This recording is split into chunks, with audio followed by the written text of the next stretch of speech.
Bienvenue sur Oli et Thanato, le podcast qui parle de la mort et des deuils pour les vivants. Je suis Charlène, accompagnante des deuils et facilitatrice des transitions de vie.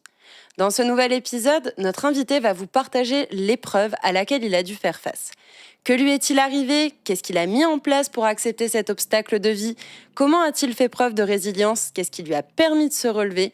À travers ces mots, vous percevrez qu'aussi terrible soit un deuil, une perte ou un changement, ce ne sont pas des fins en soi. Il est possible de s'en relever en cheminant pas après pas, chacun à son rythme et avec ses propres ressources. J'espère que vous trouverez l'écho et la résonance dont vous avez besoin pour cheminer dans votre propre processus, accueillir l'impermanence de la vie et voir cette transition comme une renaissance. Écoutons tout de suite son témoignage de résilience. Bonjour à tous, aujourd'hui je suis ravie d'accueillir Mélanie pour la deuxième fois, puisque la première fois on n'a pas réussi à enregistrer cet épisode avec une bonne qualité de son. Mélanie, je voulais te remercier une deuxième fois pour ta confiance et puis je te laisse te présenter. Avec grand plaisir. Merci Charlène pour ta confiance. Alors du coup, je suis Mélanie, j'ai 34 ans, j'ai 2 enfants en bas âge, Marceau et Anouk. Et j'ai créé Momka, qui est une marque autour de la périnatalité, où j'accompagne en fait à travers une box femmes enceintes et également des ateliers de massage, que ce soit pour la femme enceinte en postpartum ou pour le bébé. Merci pour cette jolie présentation. Justement, le projet professionnel que tu viens de nous énoncer prendra tout son sens avec ce que tu vas nous partager aujourd'hui. C'est un peu comme on pourrait dire, une renaissance, une reconstruction, un aboutissement en fait en lien avec l'histoire de vie que tu as envie de nous partager. Est-ce que tu veux déjà nous dire 2-3 mots sur l'événement que tu es venu partager au micro d'Oli et Thanato?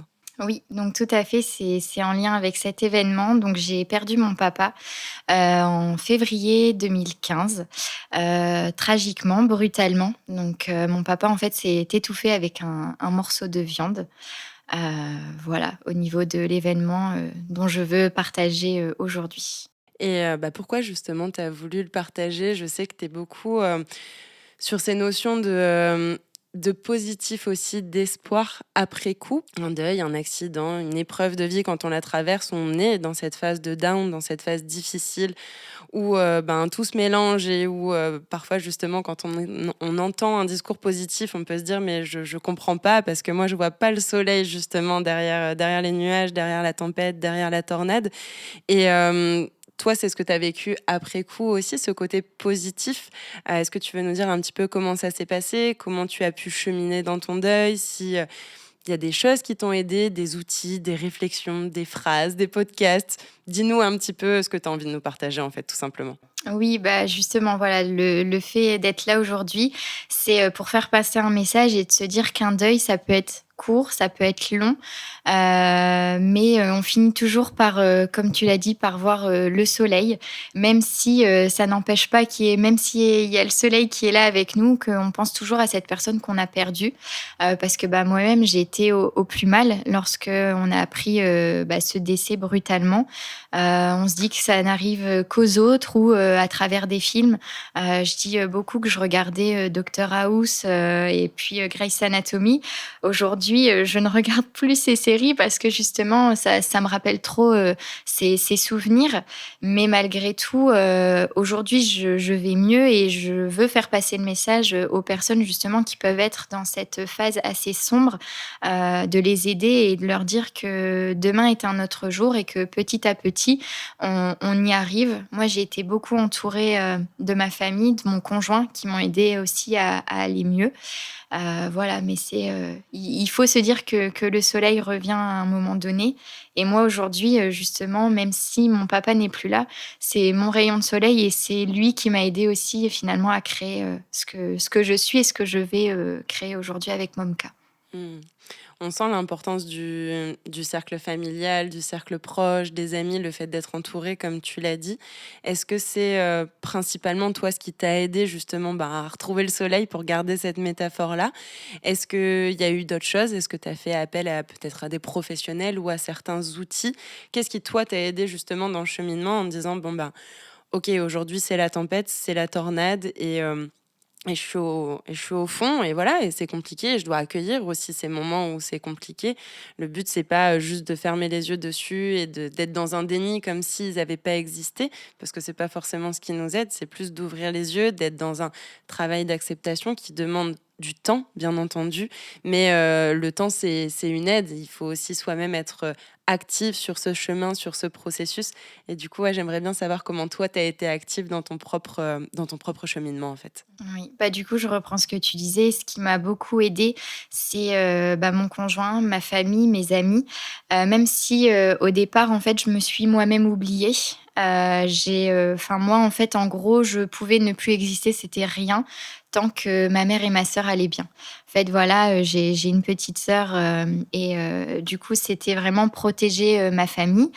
Je me suis fait suivre, psychologiquement, en fait, j'ai fait un rejet de nourriture. Le soir même où on a appris, le décès de mon père, j'ai c'est tout bête, on avait cuisiné, une tarte au thon et en fait, j'ai eu cette impression de m'étouffer avec, la pâte brisée alors que voilà, enfin, non, je ne m'étouffais pas. Donc grosse crise d'angoisse, ma maman qui était à la limite de la dépression. On a, vécu 6 mois, chez ma mère, à tour de rôle avec ma sœur. C'est aussi ce qui a fait notre force. On était déjà très proches, on était déjà très famille, mais on l'est devenu encore plus, si je peux dire ça comme ça.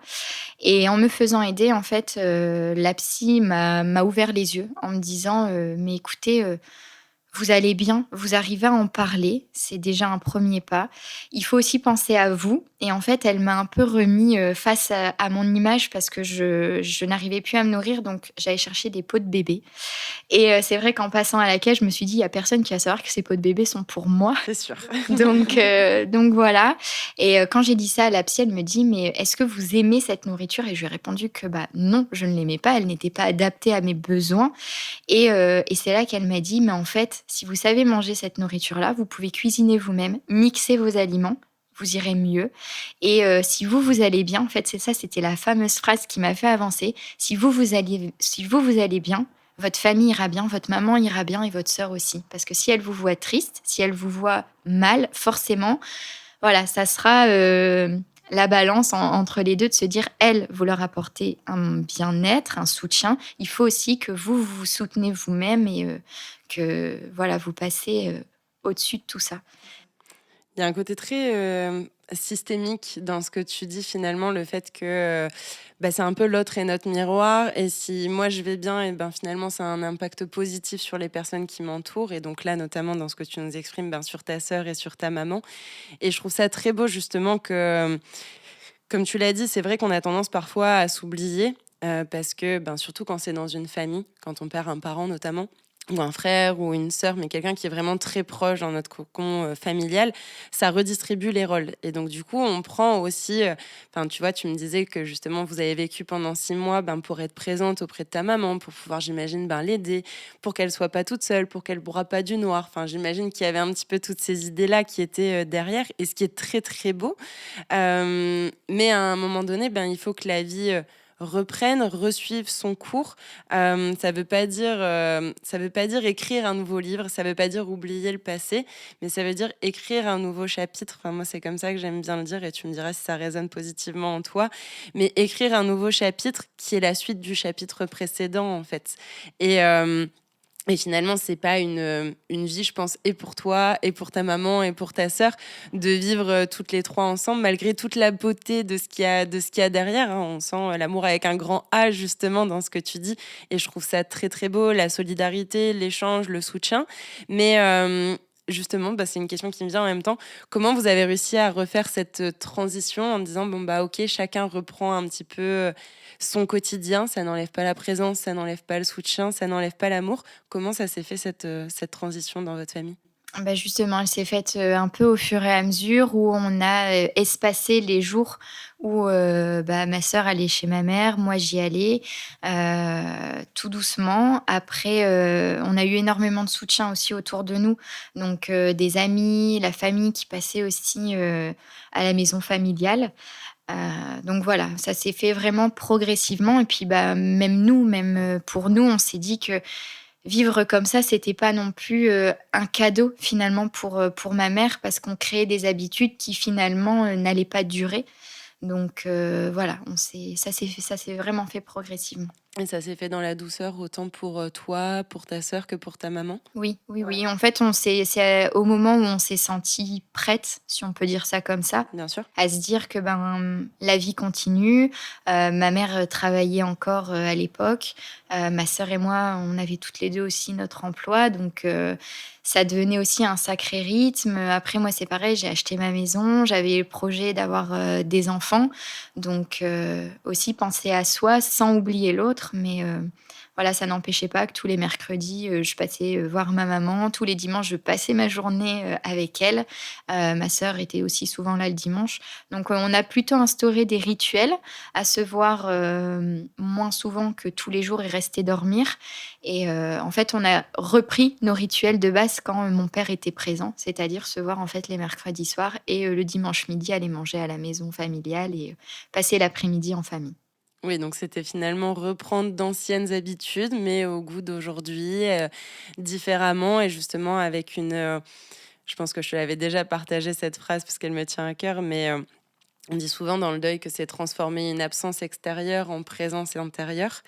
Et donc reprendre les anciennes habitudes où ton papa était présent avec vous autour de la table et où là, il était peut-être plus présent physiquement autour de la table. Donc c'était devenu certes une absence physique, un peu la chaise vide comme on peut souvent la voir ou en parler, mais avec une présence dans le cœur. Est-ce que c'est comme ça que tu le ressens aussi? Oui, tout à fait. Justement, ça me parle quand tu dis l'absence, bah, en fait, on avait, à table forcément chacun notre place. Au départ, on se replaçait comme on s'est toujours, positionné au repas de famille en laissant cette place vide qui était en fait en face de moi. J'étais positionnée en face de mon papa et à un moment donné, on s'est dit: «En fait, cette place, elle peut plus être vide». Donc moi, j'ai décidé de changer de place et de me mettre en fait à la place de mon père. Donc faire un arc de cercle mais, à l'envers et on a comblé en fait, et je pense que ça nous a fait aussi, avancer de se dire: «Ben, il y a plus cette place vide parce qu'on se reconstruit, on avance ensemble», si je peux dire entre guillemets «main dans la main» et il est là malgré tout, il est là avec nous parce que très, très souvent, enfin, moi je l'ai ressenti comme ça, que ce soit ma mère ou ma sœur, on a pu avoir, des signes ou à un moment donné où quand on ouvrait le volet, on avait cet oiseau qui était là et qui était, sur le cabanon et qui nous regardait ou qui regardait vers notre, direction toute une semaine, à la même heure. Donc on s'est dit: «Bah, finalement, peut-être que, ben, c'est un signe que papa nous envoie» et je pense que ça aussi, ça nous a fait avancer. Ouais, on sent l'importance du côté symbolique, sacré, religieux, spiritualité, chacun met les croyances qu'il souhaite derrière. Mais ouais, cette notion du sacré, justement, des signes, des symboles, comme tu dis, le fait de changer de place et de se reconstruire avec lui sans qu'il y ait cette chaise vide. Tu as cité plusieurs fois le mot rituel aussi. Euh, est-ce que tu as eu d'autres signes ou est-ce que justement cette notion de sacré slash spiritualité slash religion, encore une fois selon les croyances de chacun, t'ont aidé dans ton processus de deuil justement pour te reconstruire, pour vous reconstruire, hein, ça peut être aussi au nom de ta famille? Moi, oui, ça m'a beaucoup moi, ça m'aide encore aujourd'hui. Je me dis que quand je prends une décision, des fois que je sais pas trop, je regarde vers le ciel, puis je me dis: «Allez papa, aide-moi» ou du moins envoie-moi un message, quelle décision je dois prendre. Parce que c'est vrai que quand on se lance dans l'entrepreneuriat, ben, on est un peu au départ perdu, il y a beaucoup de décisions à prendre et moi ça m'a beaucoup aidée, que ce soit, pour le fait d'aller mieux. Des fois, je me disais: «Ben, peut-être qu'il est là, à côté de moi, en fait, à me regarder ou à me guider sur des choses sans que je m'en rende compte».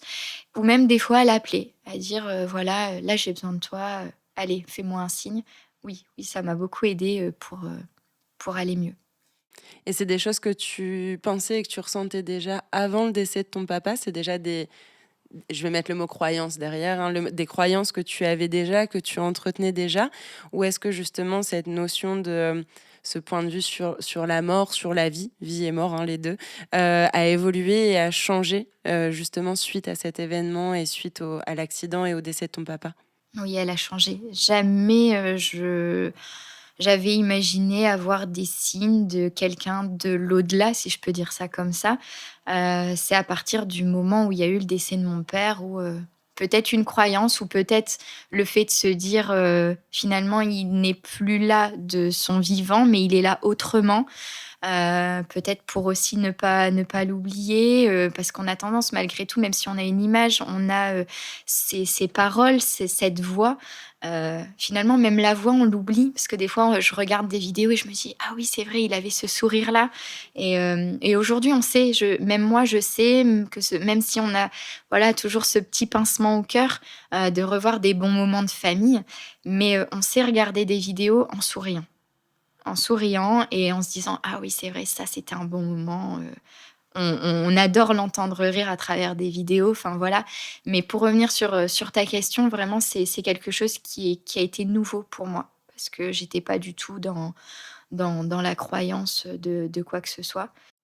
Et tu loin d'être, la seule, hein. C'est vraiment quelque chose qui se voit, qui s'entend dans différents témoignages, justement, quand les personnes perdent quelqu'un. Encore une fois, qu'importe le lien qu'elles ont avec, que ce soit un ami, un frère, une sœur, un parent, mais quelqu'un, en tout cas, le lien était proche, où il y avait vraiment cette notion d'amour, hein, avec un grand A finalement, et ce besoin de, comment dire, ouais, de croire et de se dire, ben finalement, il y a peut-être autre chose.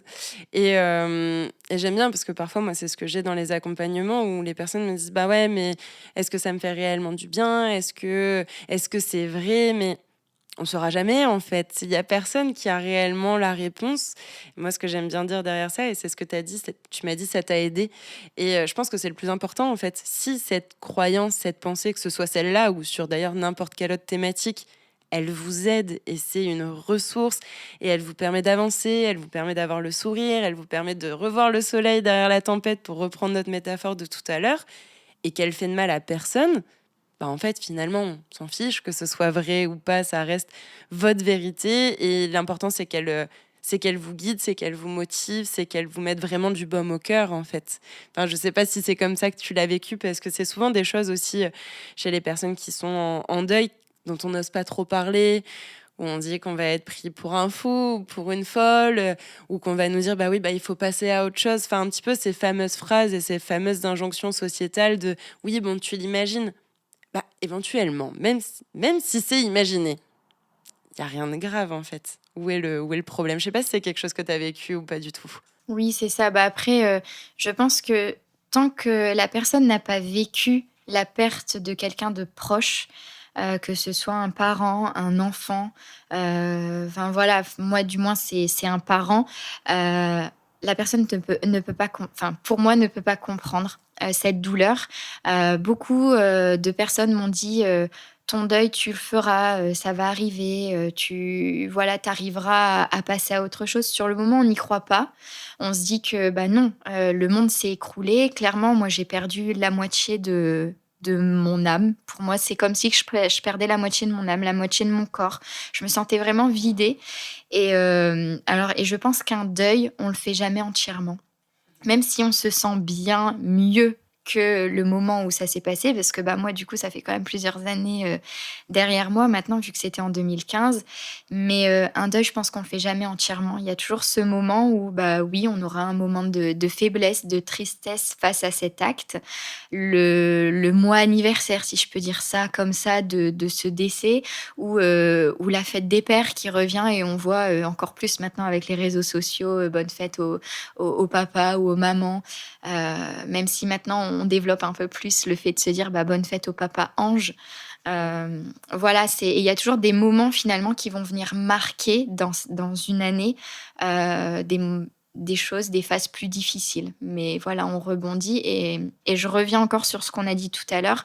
Moi, les signes me font du bien, donc je les prends et tout le monde peut ou n'importe qui peut penser ce qu'il veut tant que moi ça me fait du bien et que ça me permet aussi parfois de prendre des décisions. Alors peut-être que je suis seule décisionnaire face à mes décisions, mais ça me fait du bien. Donc c'est tout ce qui compte et que ma famille, c'est pareil, arrive à se reconstruire et c'est voilà, c'est pour les personnes qui restent, je pense que c'est bien de se sentir, heureux parce que malgré tout, on arrive à partager d'autres moments par exemple, moi, les naissances de mes enfants qui ont fait que c'était des événements heureux, même si ça ne m'empêchait pas de penser à mon père et de me dire: «Ah, s'il avait été là». Mais carrément, je te remercie de le préciser. Et je trouve ça super intéressant que tu le dises, que justement, un deuil ne se termine jamais réellement. Comme tu l'as dit, tu me corriges si je dis une bêtise, mais ton papa, il est parti en 2015, donc ça fait 8 ans. Et pour autant, tu as quand même ce discours-là.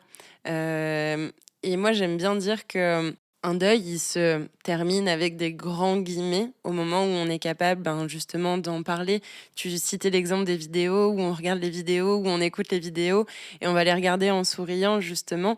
Ben, en fait, ça permet d'avoir intégré. Ça n'enlève pas la tristesse, ça n'enlève pas le manque, ça n'enlève pas que. Ben oui, je suis dans la même situation que toi, j'ai aussi perdu mon père. Je pense que toutes les deux, ben, on préférait les avoir à côté de nous, en fait. Mais on est bien consciente de la réalité et on l'a accepté et on le vit différemment. Ça ne nous empêche pas de penser à eux, loin de là. Et tu l'as donné à travers différents exemples, pardon, depuis tout à l'heure dans ton témoignage. Et du coup, j'ai un peu deux questions en une. La première, c'était de dire quand est-ce que toi, tu t'es dit, OK, mon deuil est terminé, encore une fois, avec des grands guillemets. Est-ce que ça a été un événement particulier ou est-ce que c'est plus quelque chose qui s'est mis dans le temps, que voilà, t'as pas forcément mesuré, et puis finalement un jour tu te dis ah bah en fait ça y est, je me sens ok, et je sens que c'est plus apaisé, je sens que je suis plus sereine, je sens que je suis plus en paix avec ça, ou est-ce qu'il y a eu un événement marquant de ton côté? Non, il n'y a pas vraiment eu d'événement marquant. Je pense que ça s'est fait vraiment au fur et à mesure. Après, du moment où j'ai arrêté de pleurer tous les jours, où vraiment là, je me suis dit: «Bon, allez, c'est aujourd'hui, c'est un autre jour, ça va aller mieux».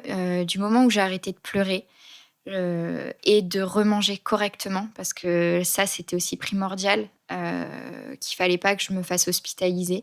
Là, je me suis dit: «Bon, bah, tu acceptes ce qui s'est passé», même si, j'en voulais au monde entier. Je me disais: «Pourquoi lui? Pourquoi ma famille?» Il y a toujours les pourquoi qui arrivent, mais je pense que c'est voilà, je dis pas que je ne pleure plus parce qu'encore aujourd'hui, ça m'arrive de pleurer, j'ai du mal aussi à aller par exemple, c'est tout bête, mais d'aller au cimetière parce que pour moi, il est pas là. C'est pas l'endroit, voilà, c'est pas l'endroit pour moi où il est, même si son corps repose là. Pour moi, il est là tous les jours avec moi. Mais non, j'ai pas eu un événement particulier. Après, si on parle d'événements, par exemple l'accouchement, mon premier accouchement, donc j'ai un fils qui a 5 ans et quand il est né, avec mon conjoint, on s'est regardé au moment où il est sorti et en fait, on s'est compris tous les 2. On avait l'impression de voir mon père à travers mon fils. Bon, aujourd'hui, j'en rigole parce que ça a duré vraiment quelques secondes parce que mon enfant ressemble beaucoup à mon conjoint. Mais voilà et je me dis: «Bah, au final, c'était peut-être un signe». Ce moment de naissance, la perte de quelqu'un, la renaissance d'une autre personne. Voilà, je dis pas que, mon fils est rené de ce qui s'est passé avec mon père, hein, mais voilà, je me dis: «C'était peut-être un signe à ce moment même» et Ouais, et puis je reviens à ce que tu disais, c'est que finalement toi ça te fait du bien, et que ce soit vrai ou pas, en réalité il y a personne qui le sait. Et qu'on s'en fiche, et c'est, je reprends un peu les mots que tu disais tout à l'heure, c'est que ce qui était difficile pour toi au départ, c'est que tu faisais passer les autres avant toi.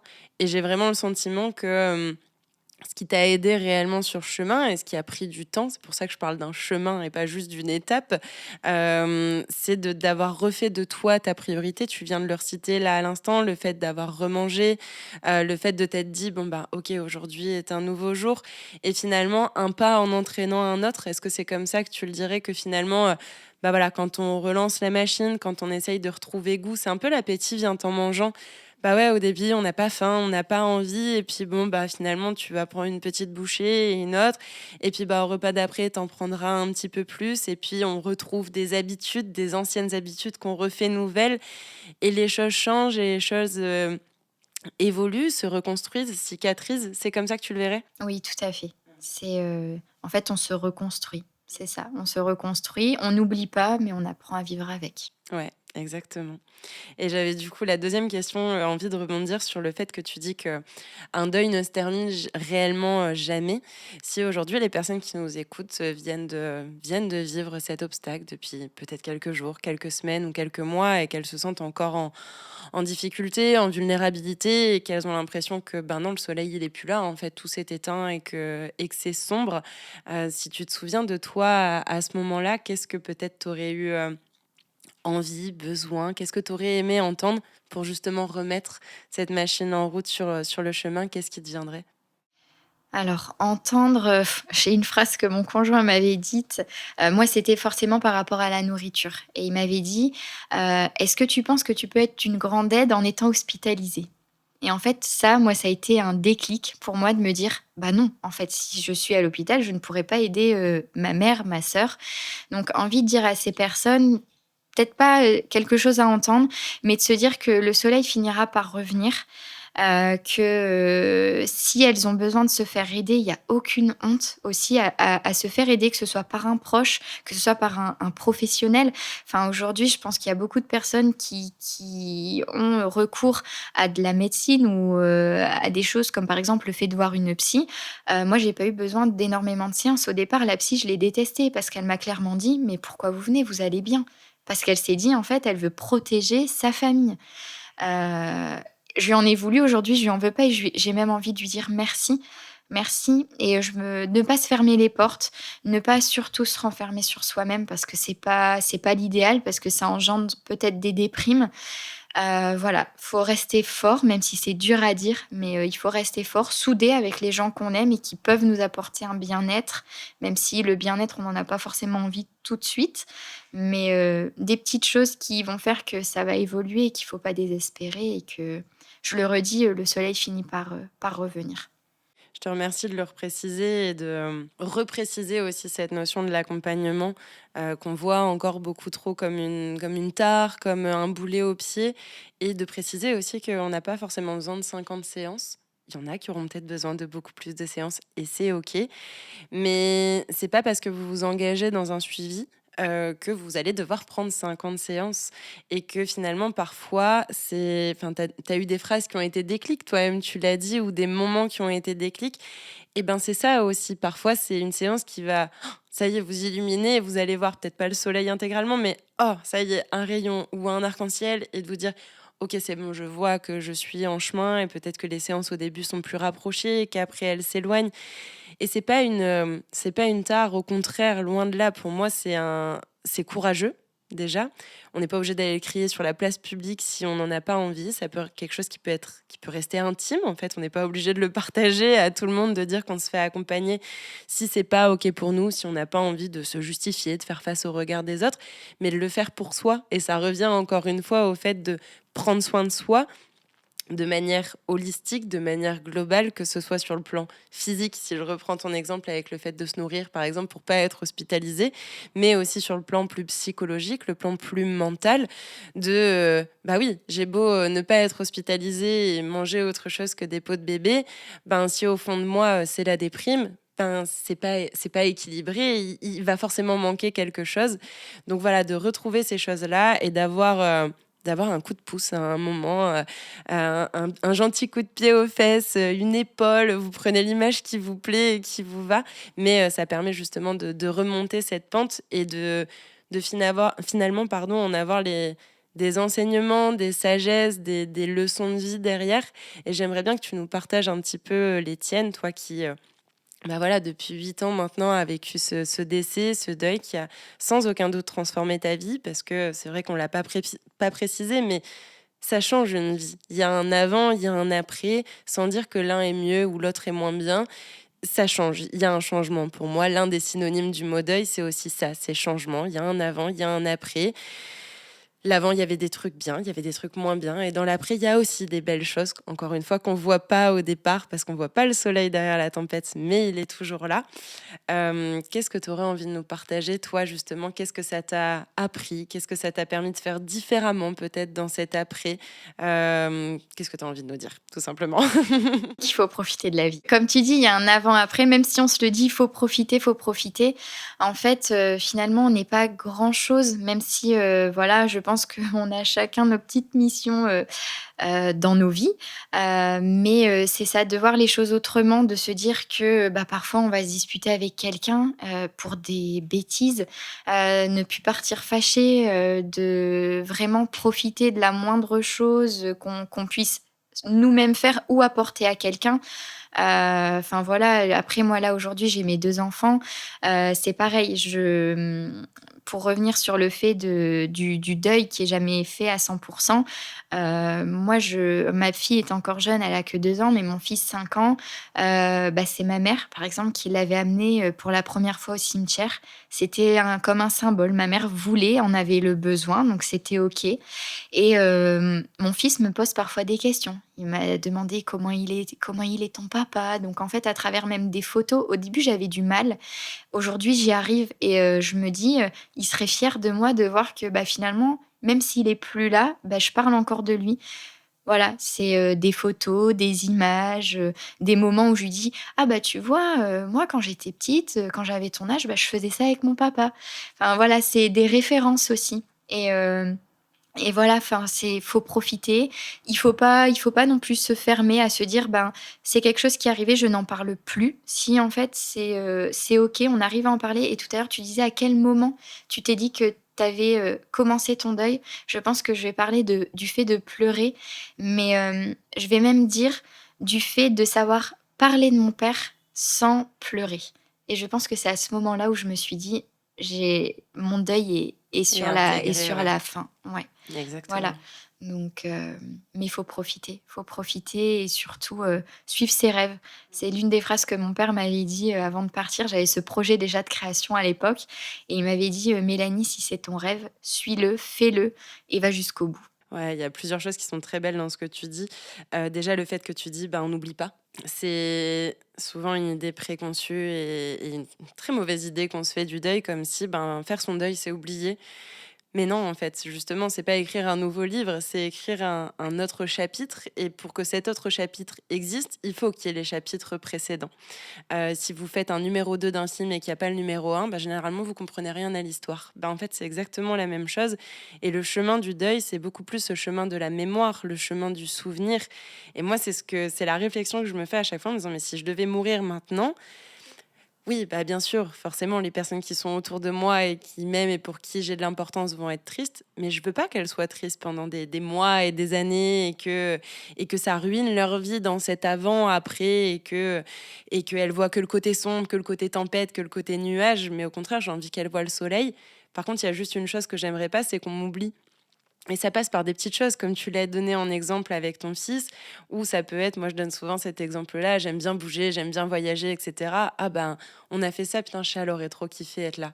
Et voilà, c'est une petite phrase, hein, ça dure 3 secondes en réalité, mais c'est juste d'avoir la pensée qui d'ailleurs n'est pas toujours obligée d'être verbalisée, hein. Ça peut être quelque chose qui est très intime, qui est très intérieur, mais juste de penser à la personne et ça montre que elle est encore là en fait. Puis il y a toutes ces notions, enfin ça se voit beaucoup à travers ce que tu dis, mais de descendance, de transmission aussi, comme tu disais, voilà ce que moi je faisais avec mon papa, etc.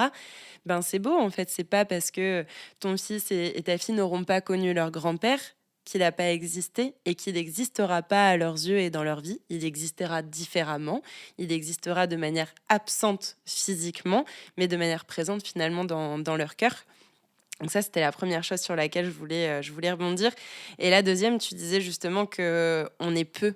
Et oui, ça, encore une fois, on l'oublie souvent, mais on est par définition des mortels, que ça peut arriver à n'importe quel moment. Et je trouve que l'exemple de ton papa et l'accident qui est arrivé à ton papa, c'est on s'imagine pas en mangeant se dire qu'on va s'étouffer et ça montre à quel point la vie tient à un fil que à n'importe quel moment ça peut s'arrêter et que s'il y a des choses sur lesquelles que ce soit des projets, que ce soit l'envie d'aller vers quelqu'un, l'envie de pardonner quelqu'un, enfin qu'importe en fait, la chose que vous vous dites ça va, j'ai le temps, je le ferai demain. Le faites pas demain parce que peut-être que ce demain, il n'existera pas peut-être pour vous ou peut-être pour cette personne. Et que c'est là où après on peut avoir des regrets, où on peut avoir des remords et que justement la beauté de la vie, c'est ça, c'est que la seule chose qui existe en réalité, c'est cet instant. Le début de cette interview n'existe déjà plus et le moment où elle sera publiée n'existe pas encore et elle n'existera peut-être jamais pour multiples raisons. Et c'est vraiment important de s'en rendre compte et c'est pas pour moi quelque chose de glauque. Au contraire, ça montre la préciosité de la vie. Enfin, en tout cas, c'est comme ça que je le dis. Je sais pas si ça réveille des choses en toi ou pas. Mais c'est ça, c'est totalement ça. Aujourd'hui, c'est, un peu comme ma devise de se dire, «Il faut rien regretter». C'est profiter et pas regretter et de se dire: «Je remets au lendemain finalement ce que je peux faire aujourd'hui». C'est ça. C'est exactement ça. La notion du coup de l'instant présent, tu nous l'as dit, le fait d'aller au bout de ses rêves, et c'est ce que tu as fait aussi justement avec Momka et avec ton entreprise. Est-ce qu'il y a d'autres choses que tu as apprises, que tu as comprises, que tu as intégrées ou pas d'ailleurs?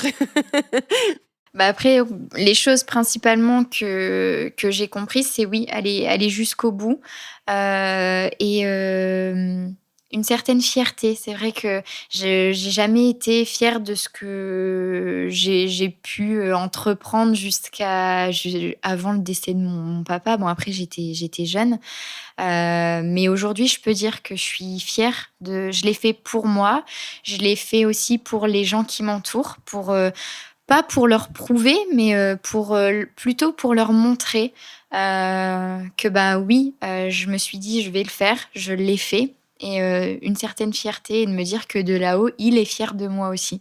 Voilà, c'est ce côté-là et en fait, ça me pousse à aller toujours plus loin, plus loin, plus loin dans des idées et se lancer, en fait. Finalement, je pense que jamais j'aurais cru un jour pouvoir me lancer dans l'entrepreneuriat et ça, malgré tout, ce moment qui a été, très malheureux, m'a poussée vers des moments plus heureux et à la personne dont aujourd'hui, je suis devenue. C'est ce qu'on appelle aussi la croissance post-traumatique pour mettre un petit peu de grands mots et de théorie.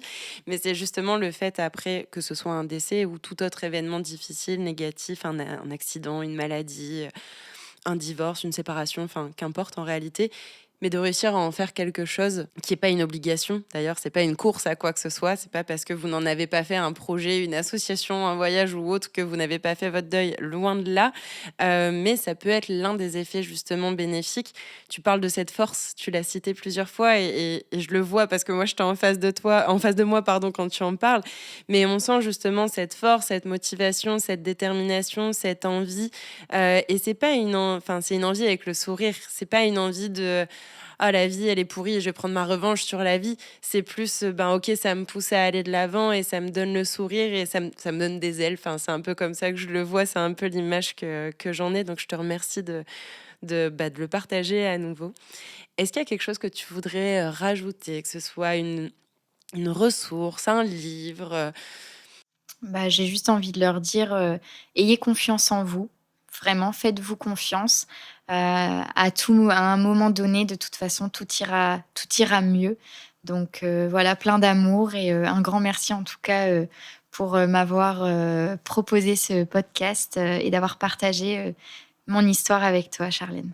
Merci à toi, Mélanie. Je mettrai tes liens aussi en description pour qu'on puisse découvrir justement le projet que tu as mené de manière entrepreneuriale, que tu mènes, je ne vais pas parler au passé, que tu mènes actuellement et qui est aussi finalement le fruit de toute cette histoire, de tout ce témoignage que tu nous as apporté aujourd'hui.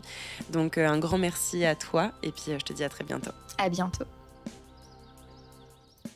Un grand merci pour votre écoute, votre attention et votre fidélité sur ce podcast. J'espère que ce dernier épisode vous a inspiré et vous permettra d'envisager votre reconstruction. Si cet épisode vous a plu, alors abonnez-vous pour être informé et donnez-lui la note de 5 étoiles sur votre plateforme d'écoute préférée. Ensemble, changeons notre façon de voir la mort et pour cela, je vous donne rendez-vous ici même dès lundi prochain.